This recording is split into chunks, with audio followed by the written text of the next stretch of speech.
Now that the nuisance is gone, we can relax and have some fun. He whispered this to his niece's ear.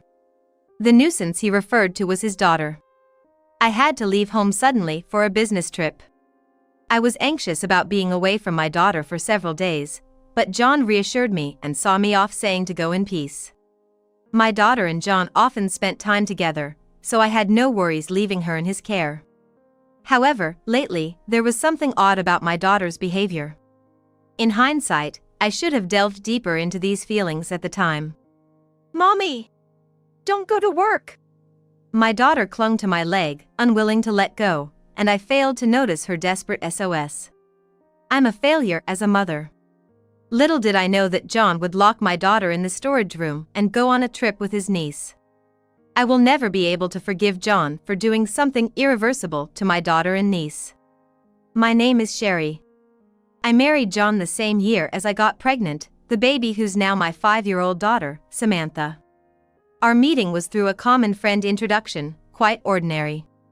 At that time, John, fond of kids, worked at a toy manufacturer, and I had just been selected for a project at work. Both busy with our jobs, marriage was the last thing on our minds. But then, I found out I was pregnant with Samantha. Having the baby meant taking maternity leave, and risking being sidelined from the project. I had seen others at my company go through this and felt disheartened about my future. Having seen several colleagues go through the same situation, I felt ashamed for even doubting my future. But John comforted me, saying, "I'll quit my job and be a full-time stay-at-home dad." He had taken his current job because he wanted our future kids to play with the toys he'd helped create.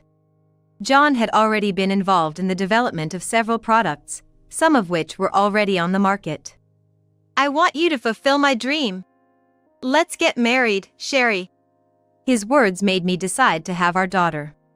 I explained the situation to my company and returned to work 3 months after giving birth. Despite a slight gap, I managed to stay on the project, gaining valuable experience. Returning to work so soon after childbirth was tough, but thinking of John and Samantha waiting at home, I worked harder than ever. Now, I'm leading a newly launched project. To spend time with Samantha, I try to leave work on time by working remotely at night during weekdays, although weekends work and business trips are sometimes unavoidable. Even in such times, my daughter didn't show a sad face and encouraged me with strong words, "Do well at work, Mom." Being a full-time stay-at-home dad was still a concept not fully understood by society, but as a family, we managed our roles well and lived happily. One day, my sister-in-law came to talk about her divorce. Her husband, 10 years her senior, had frequent clashes due to different ways of thinking. Lately, these disagreements escalated, and the final straw was when he raised his hand against her. "That must have been tough for you, sis-in-law." "Not at all. I actually feel relieved. I don't have to see my daughter, Lily, cry anymore. She has an 11-year-old daughter, Lily." When her ex-husband raised his hand against her, Lily witnessed it and started crying, which made him stop. My sister-in-law feared the violence might eventually turn towards Lily and decided to divorce. Hearing this, John jokingly said, "If you ever need anything, just say the word. I'm always home," making everyone laugh. But I nodded in agreement with John's words. She had helped convince our in-laws when John decided to quit his job and become a full-time stay-at-home dad. It's not about being a man or a woman nowadays. Whoever can do it, should do it. Without her words, we might not have had a good relationship with our in-laws. Our happiness is, in part, thanks to her. "We're in this together. Feel free to rely on us anytime." "Really? Thank you. Actually, I've been thinking about moving to your neighborhood. Wouldn't it be a bother?" "Bother? Not at all." She had to leave the rental apartment she shared with her ex-husband. She considered going back to her in-laws' house, an hour's drive away, but it would make her commute difficult, and Lily would have to change schools. Our house was within Lily's school district, so they fortunately found a vacant apartment nearby and decided to move in. John suggested, and we agreed to look after Lily after school until her mother finished work. My sister-in-law had been working part-time, but following her divorce, she started working as a full-time employee. With her working hours increasing, my sister-in-law was worried about her daughter, Lily, being home alone after school. Lily was already in 5th grade, and my sister-in-law was concerned she might be overprotective, but my husband, John, convinced her it's better to be cautious before something happens. At least while she's in elementary school, we should keep a close eye on her. John had always adored his niece, and she affectionately referred to him as Big Brother. I also convinced my sister-in-law that it would be good for her daughter to have my daughter as a playmate, so we agreed that her daughter would stay with us when my sister-in-law was at work. This marked the beginning of our new family life. Since we lived close by, my daughter and her cousins saw each other often. They quickly adapted to the new routine, and everything seemed to be off to a smooth start, but then my daughter suddenly began to resist being apart from me. She had been used to seeing me off to work since a very young age, so I thought she was comfortable with it. Was she feeling lonely? Or was there some other anxiety? I was puzzled by this new behavior of hers. "Mommy's just going to work. I'll be back tonight." Despite my reassurances, my daughter clung to my leg, unwilling to let go. When I asked, "What's wrong?" she just shook her head. "Lily will be here this evening, so you won't be lonely, right?" As I said this, my daughter gripped my leg even tighter. Each time I was at a loss, John gently coaxed her off me. "It's okay, let mommy go to work. Now, let's wave goodbye to her." When John said this, my daughter would reluctantly wave goodbye to me. I wondered what was causing her to behave this way. Despite my concerns, my job kept me from spending as much time with her as I wanted. Even when I discussed it with John, he optimistically suggested maybe something happened at preschool. Besides, Lily is here too. If there's something she can't talk to us about, she might be talking to Lily. You think so? I hope that's the case. Don't worry. Look at this picture from today. He showed me a photo on his phone of Lily and my daughter. They were whispering to each other, covering their mouths as if sharing a secret. Seeing this, I thought perhaps children find it easier to talk amongst themselves and decided not to press my daughter for answers. Lily adored my daughter like a little sister, and I hoped my daughter's behavior was just a phase.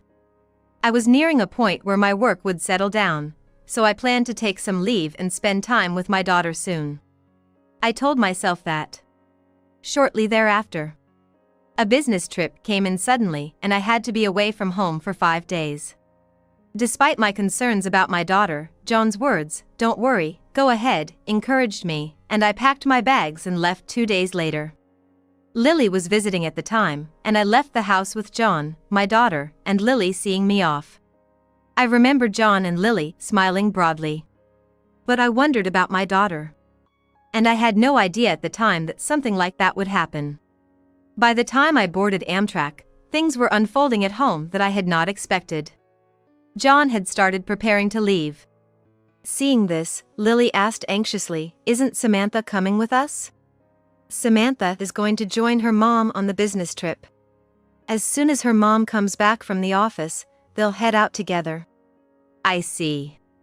Then, John persuaded Lily with this story and instructed my daughter to look for something.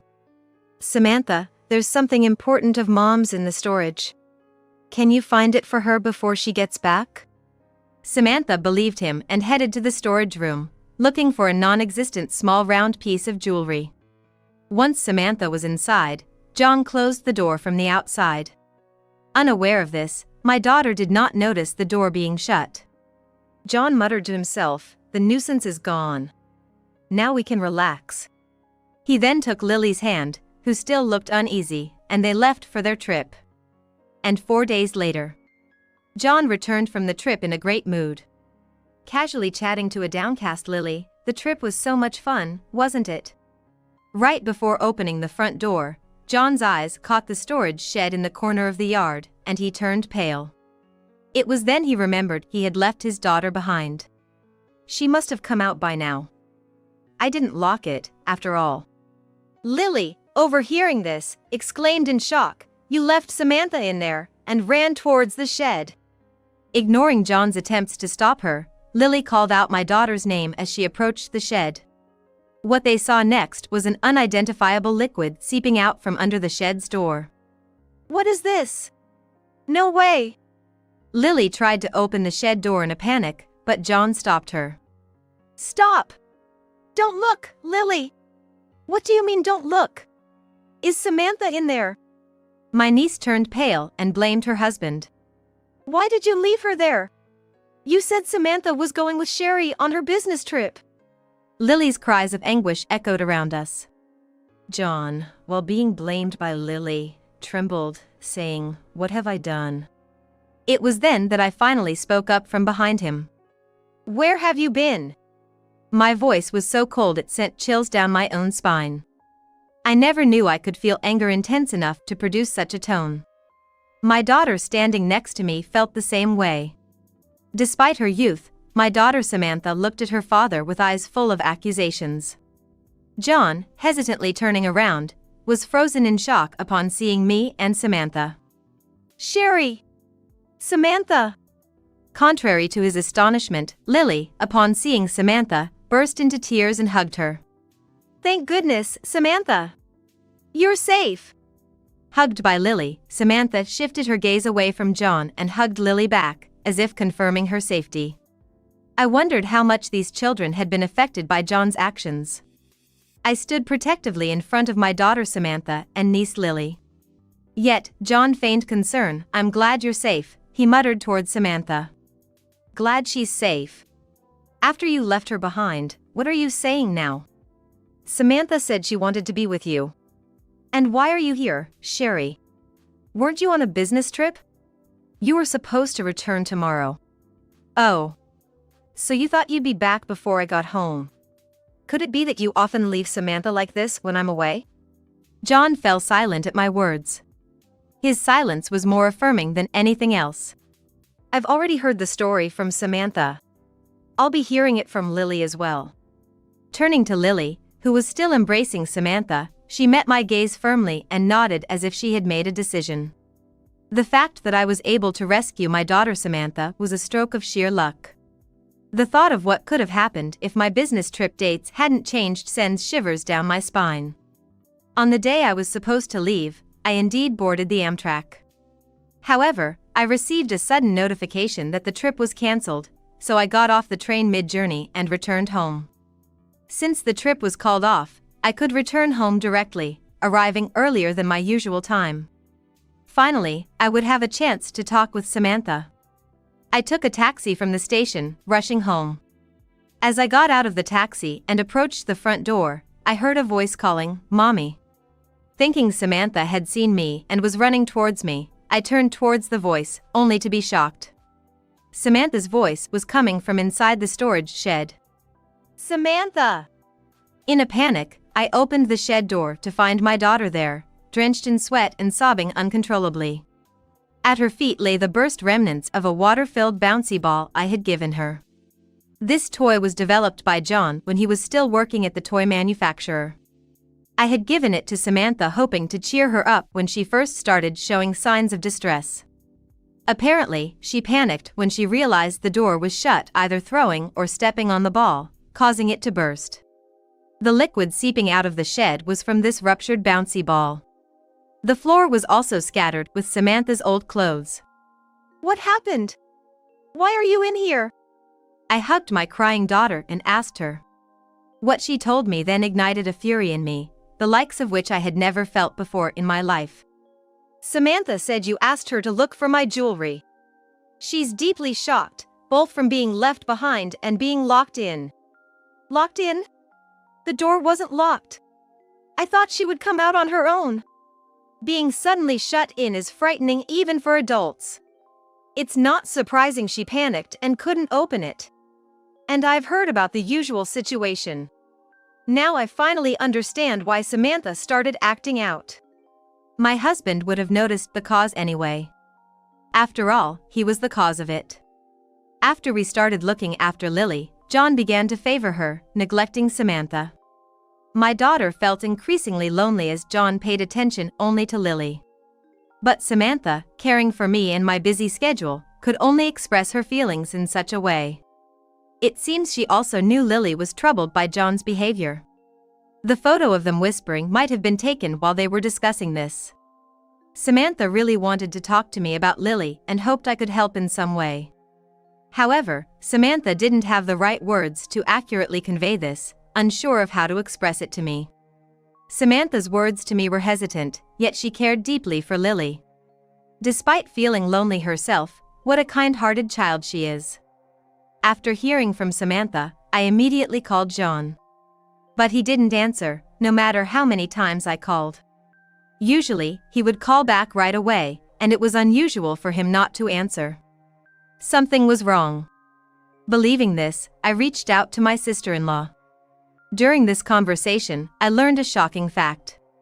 John had told her he was going on a trip with Samantha and Lily. John had contacted my sister-in-law as soon as he found out about my business trip. Sherry is going on a long business trip. During that time, I thought of taking Samantha and Lily on a trip because Samantha might feel lonely. What do you think? My sister-in-law was also busy with work and felt guilty for not being able to spend much time with Lily. John lied that Samantha and Lily wanted to go to a theme park, and my sister-in-law agreed, thinking it would be good for Lily. Of course, I hadn't heard anything about this plan from John. Hearing this, I felt as if the blood had drained from my face. Could John have been planning to leave Samantha alone at home during this trip? I informed my sister-in-law that Samantha was actually at home. When I mentioned that I couldn't reach John, she said she would try calling him herself, and we ended the call. I thought something was off and checked around the house, and I was shocked. There were lots of prepared meals in the fridge, and the water heater for the bath was left on. Could it be that he prepared all this so Samantha could stay alone? That is... John had planned to leave our 5-year-old daughter alone for 4 days with just these arrangements. My sister-in-law managed to reach John, who was apparently at the theme park with Lily, and casually said, "I'll have to hang up, our turn for the attraction is coming." She also received pictures of Lily alone at the park, confirming Lily's safety. Angry yet relieved about Lily's safety, my sister-in-law and I decided to wait for John and Lily's return. John, perhaps as an alibi, had sent me a picture of Samantha and Lily, which must have been taken previously at our house. My sister-in-law received photos of Lily playing at the theme park. There was even a fake story of the two having fun together to pretend for it. And so, John, believing he had fooled us, returned home in high spirits, having completely forgotten about the daughter he left behind. Why did my husband want to go on a trip with only his niece so desperately? Why John wanted to go on a trip only with Lily was beyond understanding. His affection for his niece was one thing, but his actions were abnormal. I wasn't the only one who thought so. Really, what were you thinking? Leaving your own daughter behind to go on a trip with your niece, that's abnormal. Sis? Why are you here? I've heard everything from Sherry. My sister-in-law burst in, out of breath. Likely having run here straight from work. Seeing her, Lily left Samantha and ran to her aunt. Mom. Lily. I'm sorry. Then, for the first time, Lily told us everything about what my husband had done. As soon as we started looking after Lily, John began to pay attention only to her, according to what Samantha told me. It appeared so to Samantha, but in reality, it was more distressing for Lily. John had an unusual obsession with taking photos of Lily. At first, Lily agreed to John's requests for photos, believing they were to be sent to her mother, and she smiled for the camera. However, over time, John's behavior began to escalate. He started making specific demands for poses, and Lily began to feel uncomfortable. But when Lily once refused and said no, John threatened her, saying he would tell her mother, making it seem like he was blaming Lily for not complying. Lily is a naughty girl for not listening. Maybe I should tell your mom that we can't look after you anymore. She would surely be trouble then. Manipulating Lily's desire not to upset her mom, John continued to take her pictures. And eventually, he took her on a trip, just the two of them. I really didn't want to go on the trip. It was creepy when he held my hand. Hey, Lily. That's not true, right? You used to be happy with me, asking me to pick you up. Hearing this, my sister-in-law yelled, about how old was she you talking? and hugged Lily tightly again. Lily, like Samantha, had been enduring John's behavior, not wanting to worry her aunt. And John had misunderstood this as Lily being fond of him. My sister-in-law tearfully apologized to Lily for not sensing the danger and agreeing to the trip so casually. She regretted her complacency for always having John look after Lily. "I'm sorry, Lily. If only I had been more careful." Lily shook her head in her mother's arms.